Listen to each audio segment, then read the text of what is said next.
নমস্কার, ধন্যবাদ যিশুগুরু, ধন্যবাদ পবিত্র আত্মা, ধন্যবাদ ভবনের সকল দাদা দিদিকে নমস্কার, ওই দু দিদিকে নমস্কার, অর্পিতা দিদিকে সৌরভদাকে নমস্কার। আমার প্রথম সাক্ষী হচ্ছে আমি যখন রুমাল তখন ঘুরাইছিল আমি চোখে কিন্তু দেখতে পাইনি। আজকে আমি চশমা ছাড়া এখানে বসে আছি। যখন দিদিরা প্রথমে আমাদের যেদিন গিয়েছিল চশমাটা আমাদের খিলটা খুলে গেছিল।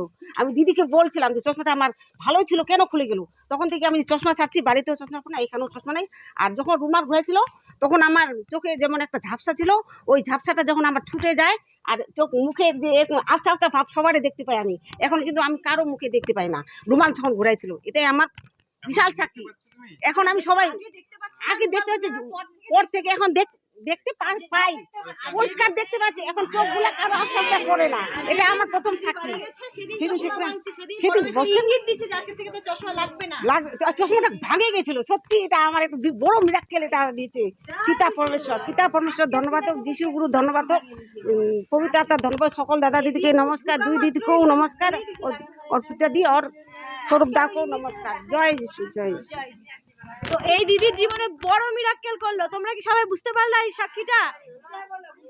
এই দিদির বাড়ি হচ্ছে বোচাডাঙ্গাতে এই দিদির বাড়ি। তো পরমেশ্বর আদেশ করছিল নগর পরিদর্শনে পরিক্রমায় বেরোবে। তো বোচাডাঙ্গাতে আমরা সবাই মিলে গেছিলাম দিদির বাড়িতে পরমেশ্বরের আদেশ রাখতে আমরা।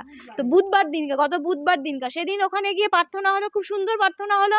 সেদিন দিদি বললো যে সেদিন ওই প্রার্থনা হওয়ার পরে দিদির চশমাটা ভেঙে গেছে।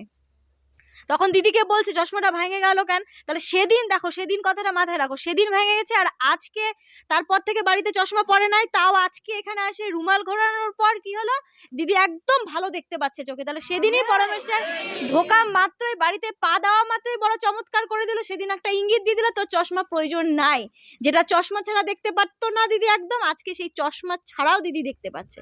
তাহলে এই দিদির জীবনে যত বড় মিরাক্কেল করলো, তাহলে আমাদের সবার জীবনে প্রতিটা মুহূর্তে করবে। এই জন্য সবাইকে বলা হয় সাক্ষীটা শোনো, মন দিয়ে সাক্ষীটা শোনো। সাক্ষী শুনলে সাক্ষী তৈরি হবে। তো পিতা পরমেশ্বর, প্রভু যিশু, পবিত্র আত্মা এই দিদির জীবনে বড় গাবায় সাক্ষী তৈরি করার জন্য পিতা পরমেশ্বর, প্রভু যিশু, পবিত্র আত্মার জন্য জোরদার হাততালি।